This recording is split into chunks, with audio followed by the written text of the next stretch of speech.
بسم اللہ الرحمن الرحیم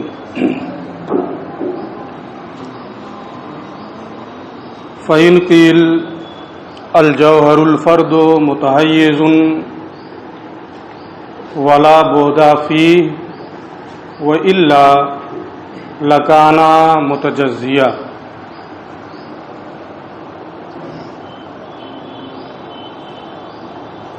تمکن کی تعریف ما سبق میں یہ کی گئی ہے کہ ایک بود کا دوسرے بود میں سرایت کرنا، ایک بود کا دوسرے بود کو مشغول رکھنا، یا ایک بود کا دوسرے بود کو پر کرنا، مختلف تعبیریں ہیں، آپ جو چاہیں اختیار کر سکتے ہیں، بات ایک ہی ہے۔ اس پر اعتراض اس کا یہ ہے معترض کا کہ ایک بود کا دوسرے بود میں سرایت کرنا یا ایک بود کا دوسرے بود کو پر کرنا، ایسی صورت میں لازم آئے گا کہ جوہر فرد یہ متحیز اور متمکن ہو۔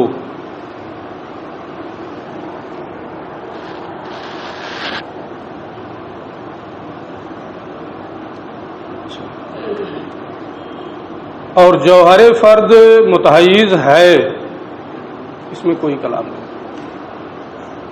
تو جب جوہر فرد متحیز ہے تو تحیز و تمکن کی جو وضاحت کی گئی ہے کہ ایک بود کا دوسرے بود کو پر کرنا، اس سے لازم کیا آئے گا؟ جوہر فرد متحیز و متمکن ہے تو کیا لازم آئے گا کہ اس میں بھی بود ہے، طول عرض عمق اس میں بھی ہے، اور جب اس میں بود کا ہونا لازم آئے گا تو وہ قابل تجزی بھی ہوگا، وہ تجزی کو قبول کرے گا۔ حالانکہ یہ مسلمات سے ہے کہ جوہر میں بود نہیں ہے، کیونکہ بود ہونا یہ تجزی کو مستلزم ہے، اور یہ جوہر فرد کے خلاف ہے۔ جوہر فرد کا معنی یہ ہے کہ اب آگے تقسیم نہیں ہو سکتی۔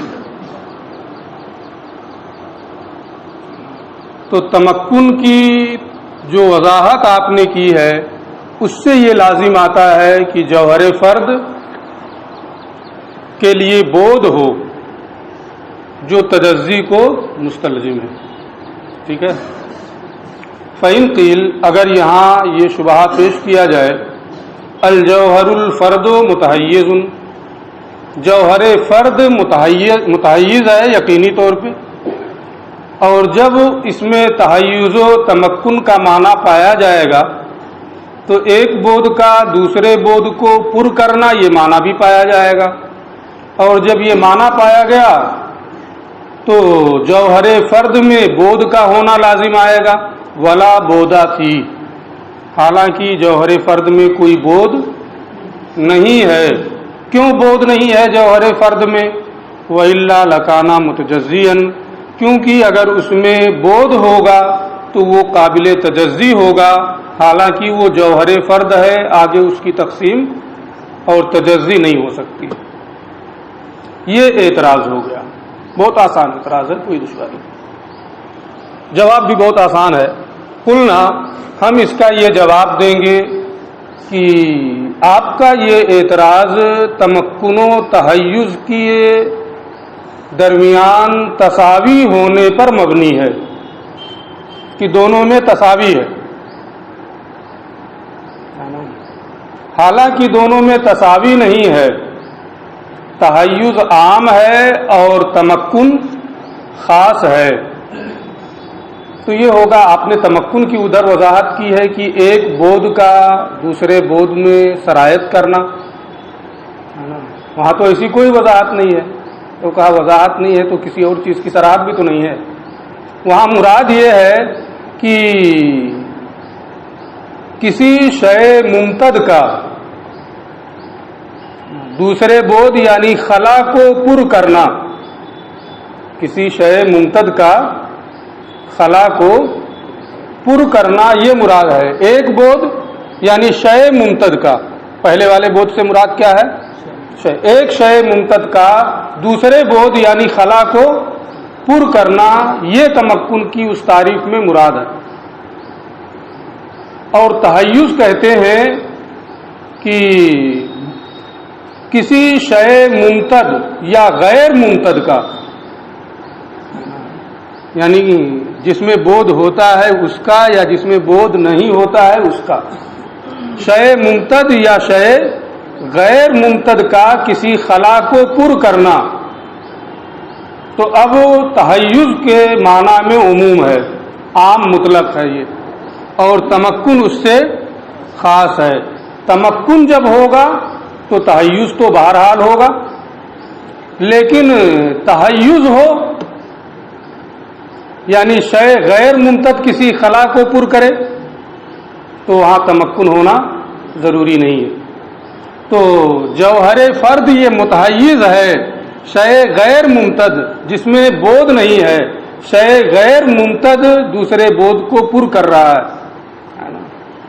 تو اس سے یہ کہاں لازم آتا ہے کہ جوہر فرد کے لیے بود ثابت ہو جائے، یہ تحیز میں عموم ہے نا۔ وہ بود جو قابل امتداد ہے یا غیر قابل امتداد ہے، شے امتداد یا شے ممتد یا شے غیر ممتد کا کسی خلا کو پر کرنا یہ تحیز کا معنی ہے۔ لہذا معنی ثانی کے اعتبار سے اگر جوہر فرد متحیز ہے، متمکن ہے، تو اس میں بود کا ہونا لازم نہیں آئے گا، اور جب بود کا ہونا لازم نہیں آیا تو تجزی بھی نہیں ہوگی۔ ہم یہ کہیں گے کہ متمکن یہ اخص مطلق ہے متحیز سے، دونوں میں عام خاص مطلق کی نسبت ہے۔ کیوں؟ تمکن کی تو یہ تعریف کر چکے ہیں، میں نے آج اس کی وضاحت بھی کر دی کہ اس سے مراد کیا ہے۔ حیز کی تعریف کیا ہے؟ لأن الحیز، اس لیے کہ حیز کہتے ہیں هو الفراغ المتوہم، اس موہوم خلا کو، الذی یشغلہ، جسے کوئی شے ممتد او غیر ممتد یا شے غیر ممتد پر کرے۔ تو اس میں عموم ہے، شے ممتد یا شے غیر ممتد اگر پر کرے تو اس کو حیز کہا جاتا ہے۔ اگر جوہر فرد متحیز ہے تو اس سے بود کا ہونا لازم نہیں آئے گا، کیونکہ متحیز ہونا یہ غیر ممتد ہونے کے اعتبار سے ہے، وہ قابل امتداد نہیں ہے۔ فما ذکر دلیل، یہ کیا نام ہے، جواب ہو گیا۔ فما ذکر دلیل علی عدم التمکن فی المکان، اور ما سبق میں جو بیان کیا گیا ہے کہ اللہ عز و جل یہ کسی مکان میں متمکن نہیں ہے، یہ اللہ کے کسی مکان میں متمکن نہ ہونے کی دلیل ہے، اس لیے وہاں اس طریقے سے اس کی وضاحت کی گئی ہے کہ ایک بود کا دوسرے بود میں سرایت کرنا، لیکن مراد وہی ہے۔ تو ما سبق میں جو دلیل ذکر کی گئی ہے وہ مکان میں متمکن نہ ہونے کی دلیل ہے۔ اب یہاں یہ ہوگا جب وہ دلیل مکان میں متمکن نہ ہونے کی ہے تو اللہ عز و جل کے کسی حیز میں نہ ہونے کی کیا دلیل ہے؟ اس لیے کہ خاص کی نفی ما سبق میں ہو گئی، اس سے عام کی نفی ہو جائے یہ تو نہیں ہوگا نا، اس لیے اس کے متحیز نہ ہونے کی کیا دلیل ہے؟ تو یہ کہتے ہیں وَأَمَّا الدَّلِيلُ عَلَىٰ عَدْمِ التَّحَيُّزِ، صانع عالم کے متحیز نہ ہونے کی دلیل تو وہ یہ ہے أَنَّهُ لَوْ تَحَيَّزَ، کہ اگر وہ متحیز ہو، فَإِمَّا فِي الْأَزَلِ، تو یا تو ازل میں متحیز ہوگا، ازل ہی میں اس کے لیے حیز کا ثبوت ہوگا۔ تو اگر ازل میں متحیز ہو تو اللہ عز و جل قدیم ہے، تو متحیز کے قدیم ہونے سے حیز کا بھی قدیم ہونا لازم آئے گا، اور جب حیز قدیم ہو جائے تو تعدد وجبہ لازم آئے گا، یہ باطل ہے۔ لہذا ازل ہی میں متحیز ہونا یہ صحیح نہیں ہے، باطل ہے۔ فإما فی الازل، تو یا تو ازل ہی میں وہ متحیز ہوگا، فیلزم قدم الحیز، تو ایسی صورت میں حیز کا قدیم ہونا لازم آئے گا، کیونکہ جو متحیز ہے وہ قدیم ہے، اور حیز کا قدیم ہونا یہ کیا ہے؟ باطل ہے، کیونکہ اس سے تعدد وجبہ کا ثبوت ہوگا۔ اولا، یا ازل میں وہ متحیز نہیں ہوگا؟ اگر ازل میں متحیز نہیں ہوگا تو کون فی الارض کا معنی پایا جائے گا؟ جو حیز ہے وہ ازل میں نہیں ہے، اور ذات باری تعالیٰ یہ ازل میں متحیز نہیں ہے، تو حیز کا ازل میں نہ ہونا ہوگا، تو صانع عالم کا حیز میں ہونا کون فی الحیز لازم آئے گا۔ اب جب کون فی الحیز، اور کون فی الحیز یہ کیا ہے؟ عرض ہے، یہ کیا ہے؟ عرض ہے، فیکون محلا للحوادث، اور جب کون فی الارض پایا جائے گا، اور کون فی الارض یہ عرض ہے، فیکون محلا للحوادث، تو واجب تعالیٰ کا محل حوادث ہونا لازم آئے گا، اور جو محل حوادث وہ حادث ہوتا ہے، لہذا اس کا حادث ہونا لازم آئے گا، ہے نا۔ لہذا یہ بھی باطل ہے کہ وہ ازل میں متحیز نہیں ہے نا، یہ صورت بھی باطل ہے۔ اور جب دونوں صورتیں باطل ہیں، ازل میں متحیز ہونے کی اور بعد میں متحیز ہونے کی، تو اس کا متحیز ہونا بھی کیا ہوگا؟ باطل ہوگا۔ یہ ایک دلیل ہو گئی۔ وائزن، دوسری دلیل صانع عالم کے متحیز نہ ہونے کی یہ ہے، اما ان یساوی الحیز، کہ اگر اسے متحیز مانے تو یا تو وہ حیز کے برابر ہوگا، یا او ینقصان ہو، یا حیز سے چھوٹا ہوگا، اور حیز یہ متناہی ہے، تو اگر حیز کے برابر ہو، ہے نا، تو متناہی کے برابر ہوا تو اس کا بھی متناہی ہونا لازم آئے گا۔ جو متناہی ہے اس سے چھوٹا ہو، تو جب متناہی سے چھوٹا ہو جائے گا تو بہرحال وہ متناہی ہوگا۔ تو اگر حیز متحیز مانا جائے صانع عالم کو، تو یا تو حیز کے وہ مساوی ہوگا یا اس سے چھوٹا ہوگا۔ اگر مساوی ہے یا چھوٹا ہے تو یہ دونوں چیزیں حیز کی، حیز متناہی ہے تو چھوٹے ہونے یا مساوی ہونے کی صورت میں صانع عالم کا متناہی ہونا لازم آئے گا، اور یہ باطل ہے۔ فیکون متناہین، تو صانع عالم کا متناہی ہونا لازم آئے گا، اور یہ باطل ہے۔ متناہی ہونا اس لیے لازم آئے گا کیونکہ حیز متناہی ہے، اور جب حیز متناہی ہے تو جو اس کے مساوی یا اس سے چھوٹا ہوگا وہ بہرحال متناہی ہوگا۔ اور یزیدہ علیہ، یا اس کے مساوی یا اس سے چھوٹا نہیں بلکہ اس سے بڑا ہوگا۔ اگر بڑا ہے حیز سے تو پورا تو اس میں آئے گا نہیں، کچھ آئے گا کچھ نہیں آئے گا، تو اس کا متجزی ہونا لازم آئے گا، اور یہ تجزی بھی کیا ہے؟ باطل ہے۔ بعض حصہ آئے گا حیز میں، بعض نہیں آئے گا، تو تجزی ہو جائے گی۔ اور یزیدہ علیہ، یا اس سے بڑا ہوگا، فیکون متجزین، تو پھر تجزی کا ہونا لازم آئے گا، اور یہ بھی کیا ہے؟ باطل ہے۔ لہذا ثابت ہوا کہ وہ متحیز نہیں ہے۔ یہ دو دلیلیں ہو گئی۔ ماسبق سے اتنا ثابت ہوا کہ اللہ عز و جل کے لیے مکان نہیں ہے، مکان سے، حیز سے وہ پاک ہے، اور نفس مکان ہی کو جہت کہا جاتا ہے۔ ایک قول پر نفس مکان کو جہت کہا جاتا ہے، جیسے یہ مکان ہے اس کو جہت کہا جاتا ہے دوسرے مکانات کے اعتبار سے، کہ یہ پورب ہے، یہ پچھم ہے، یہ اتر ہے، یہ دکھن ہے نا۔ تو ایک قول یہ ہے کہ نفس مکان ہی جہت ہے، اور ایک قول یہ ہے کہ امکنہ کے جو حدود و نہایات ہیں، جیسے یہ ہے نا، امکنہ کے جو حدود و نہایات ہیں انہیں جہت کہا جاتا ہے، جیسے یہ اور یہ ہے نا۔ تو حدود و نہایات کو کیا کہا جاتا ہے؟ جہت کہا جاتا ہے۔ تو جب مکان ہی نہیں ہے تو اگر نفس مکان کو جہت مانا جائے تو اللہ عز و جل جہت سے بھی پاک ہوگا، اور اگر امکنہ کے جہات، امکنہ کے جو حدود و نہایات ہیں اس کو جہت مانا جائے تو اللہ کے لیے مکان ثابت نہیں ہے، تو اس کے حدود و نہایات بھی نہیں ہوں گے، حدود و نہایات نہیں ہوں گے تو جہت کا بھی ثبوت نہیں ہوگا، ہے نا۔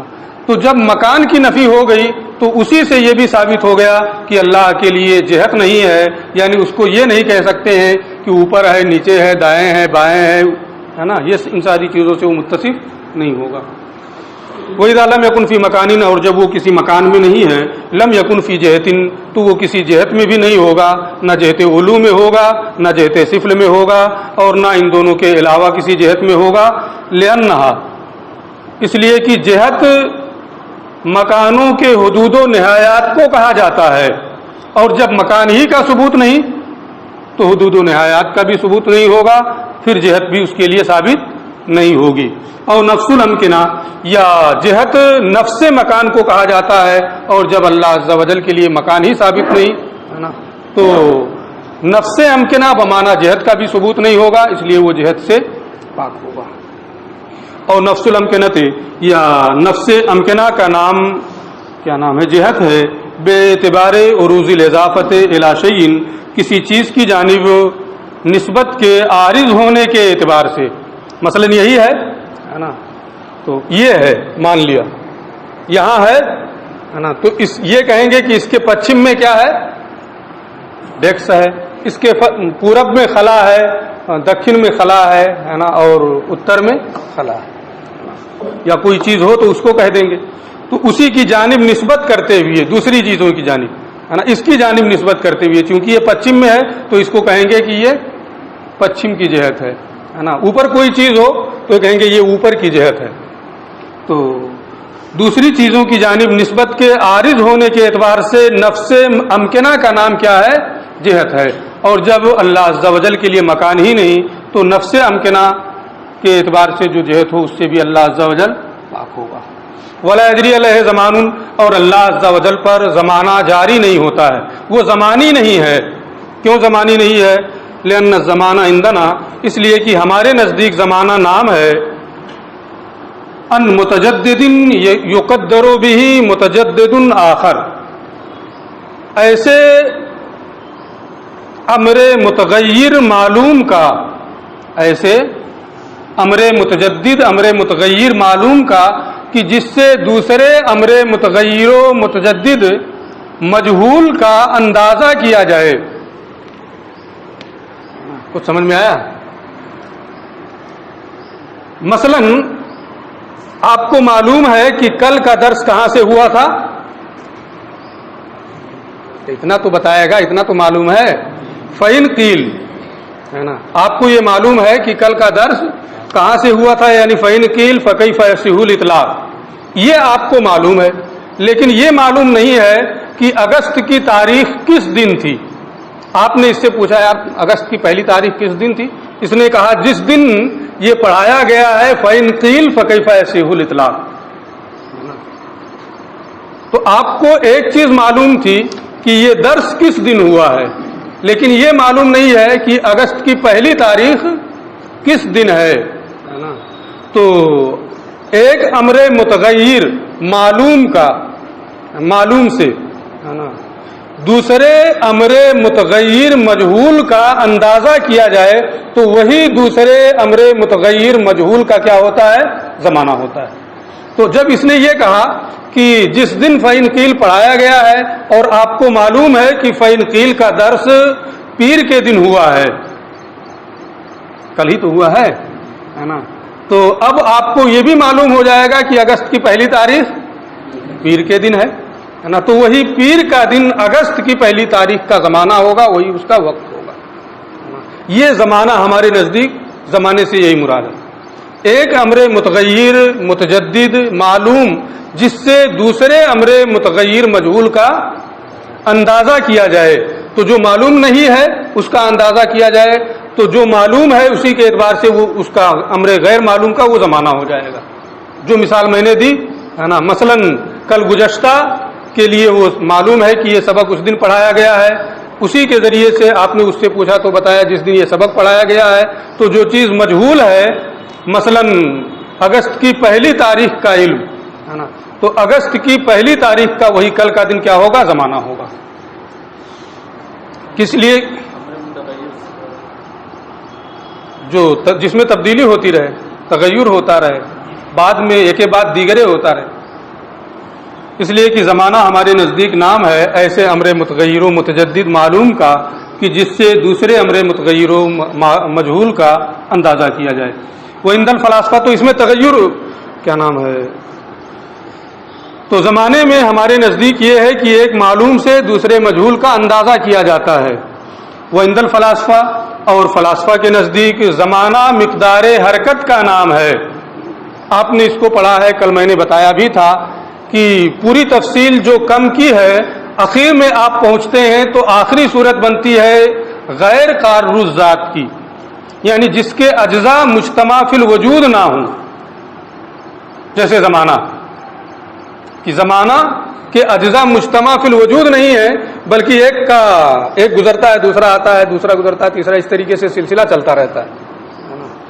وہ عند الفلاسفہ ان مقدار الحرکت، اور فلاسفہ کے نزدیک مقدار حرکت کا نام زمانہ ہے.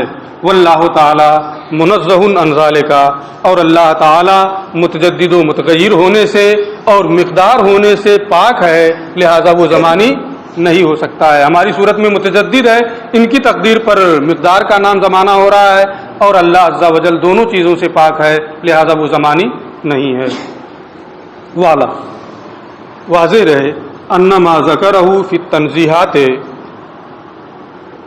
تنزیہات کے سلسلے میں جن چیزوں کو ماتن نے ذکر کیا ہے، کئی صورتیں ذکر کی. اللہ عز و جل جوہر نہیں ہے، متمکن نہیں ہے، زمانی نہیں ہے، اور بھی کئی صفات انہوں نے، جسم نہیں ہے، متبعیض نہیں ہے، مرکب نہیں ہے، ماہیت سے متصف نہیں ہوتا ہے، وغیرہ ذالک. یہ کہتے ہیں بعضہ یغنی عن البعض، ان میں سے بعض صفات سلبیہ ایسی ہیں کہ جو بعض سے بے نیاز کر دیتی ہیں. مثلا اگر یہ کہا گیا کہ وہ جوہر نہیں ہے نا، تو یہ اس بات کو مستلزم ہے کہ جسم بھی نہیں ہے نا، تو جوہر کو ذکر کر دیا تو جسم کو ذکر کرنے کی حاجت نہیں تھی. اسی طریقے سے باقی میں بھی ہے. تو ان میں سے بعض صفات سلبیہ وہ ہیں جن کا ذکر بعض سے بے نیاز کر دیتا ہے. جب بے نیاز کر دیتا ہے تو پھر اتنی تفصیل سے کیوں بیان کیا؟ یہ کہتے ہیں الا انہ حاول التفصیل والتوضیح قضاء لحق الواجب فی باب التنزیہ وردا علی المشبہۃ والمجسمۃ وسائر فرق الضلال والطغیان بابلغ وجہ واوکدہ. لیکن مصنف نے باب تنزیہ میں اللہ عز و جل کی صفات کے تنزیہ کے بیان میں واجب تعالیٰ کے حق کو پورا کرنے کی خاطر تفصیل و توضیح اور مشبہہ اور مجسمہ اور تمام گمراہ اور سرکش فرقوں کا بلیغ اور مؤکد طریقے پر رد کرنے کی خاطر تفصیل و توضیح کا ارادہ کیا ہے.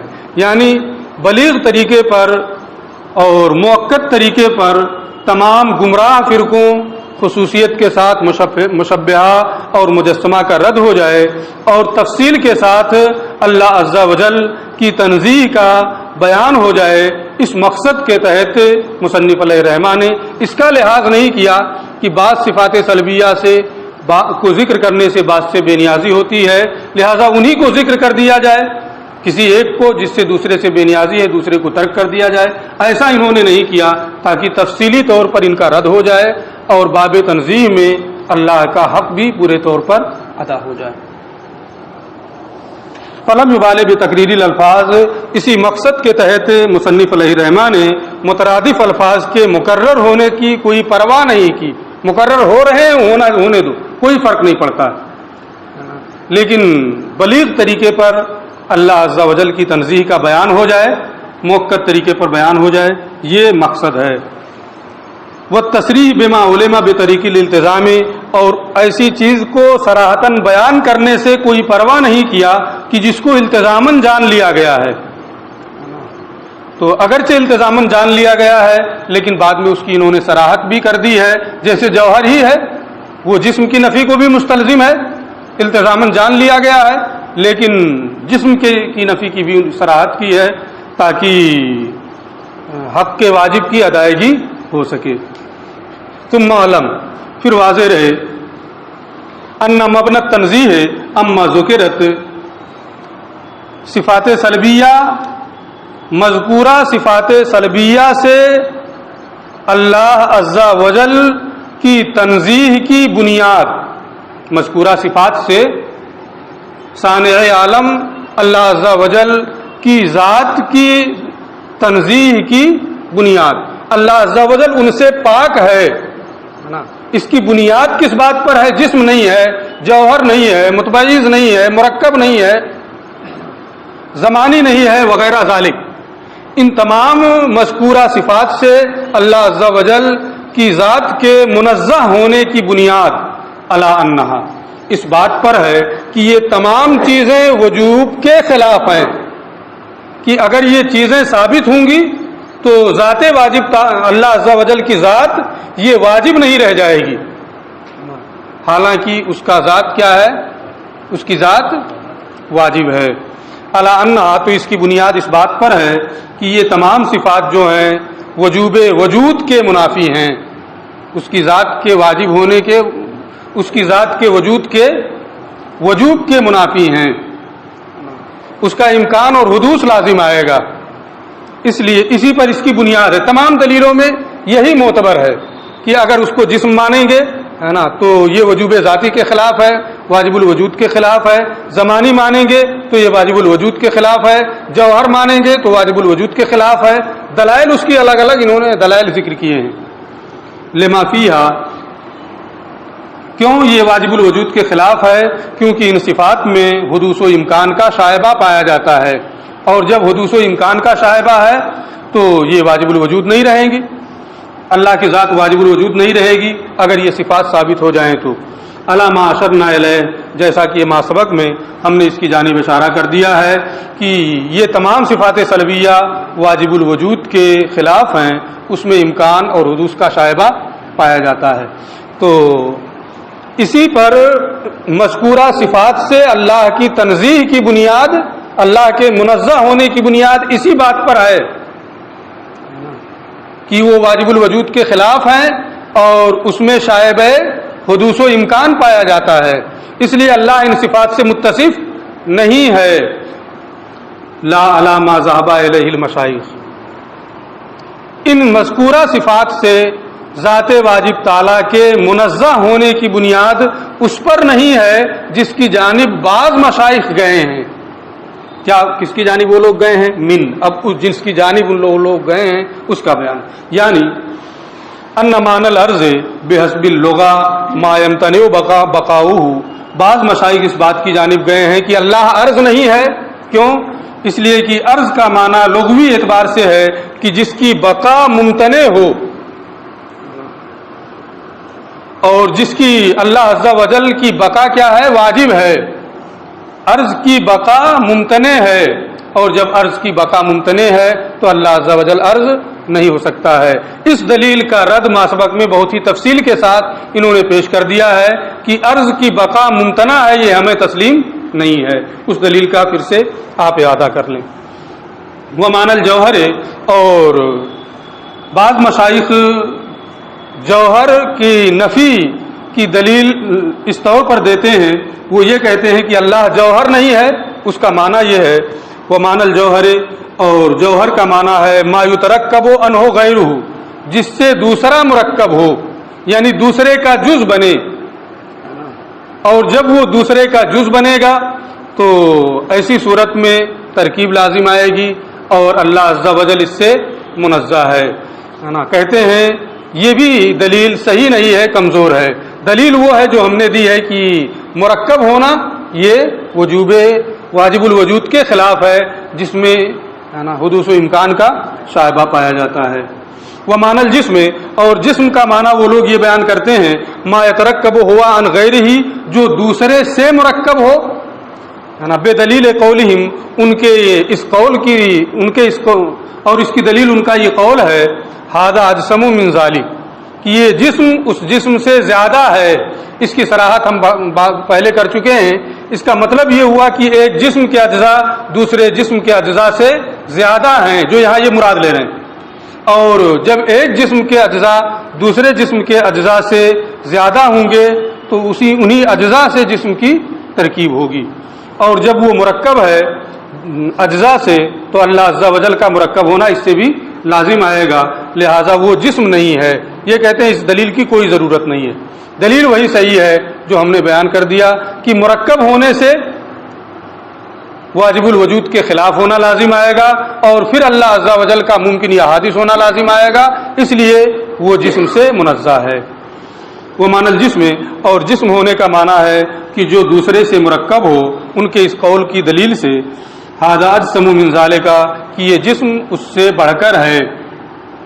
وَأَنَّ الْوَاجِبَ لَوْ تُرُكِّبَ، اور یہ کہ واجب کو اگر مرکب مانا جائے، فَأَجْزَاؤُهُ، تو اس واجب کے اجزاء، تمام اجزاء، اما ان تتصف بصفات الکمال، یا اگر وہ صفات تمام اجزاء جو ہیں اگر اسے مرکب مانے تو اس کے جتنے بھی اجزاء ہیں، جمیع اجزاء صفات کمال سے متصف ہوں گے، یا تمام اجزاء صفات کمال سے متصف نہیں ہوں گے، بعض متصف ہوں گے صفت کمال سے اور بعض متصف نہیں ہوں گے، یا کوئی بھی جز صفت کمال سے متصف نہیں ہوگا۔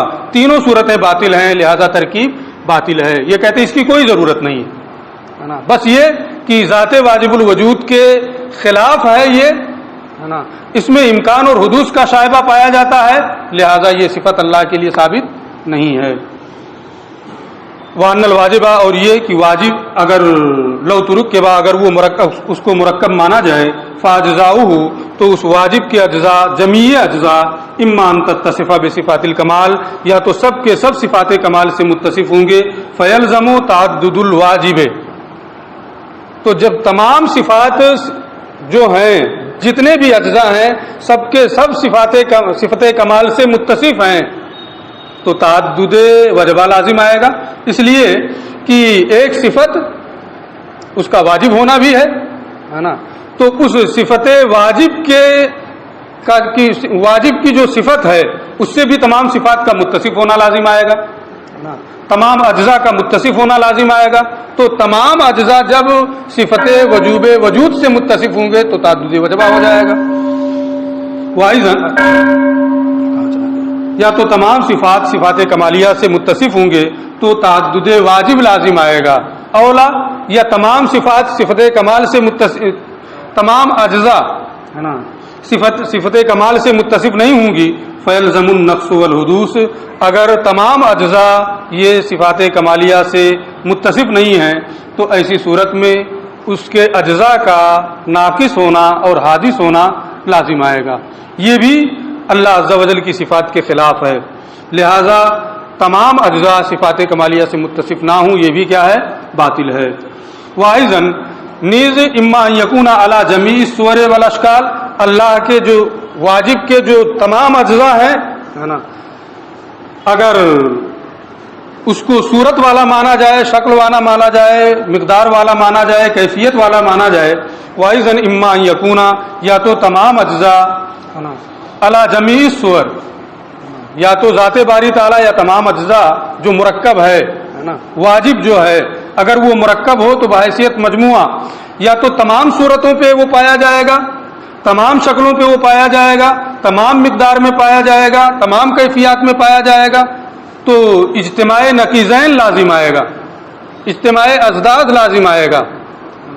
ایک ہی ذات ہے، وہ ایک ہی وقت میں لمبا بھی ہو، ناٹا بھی ہو، متوسط بھی ہو، گورا بھی ہو، کالا بھی ہو، موٹا بھی ہو، پتلا بھی ہو، ہے نا، تمام چیزیں اس میں پائی جائیں، تمام اشکال، تمام صور، تمام مقدار، تمام کیفیات پائی جائیں تو اجتماع ازداد لازم آئے گا، لہذا تمام صورتوں سے وہ متصف نہیں ہو سکتا ہے۔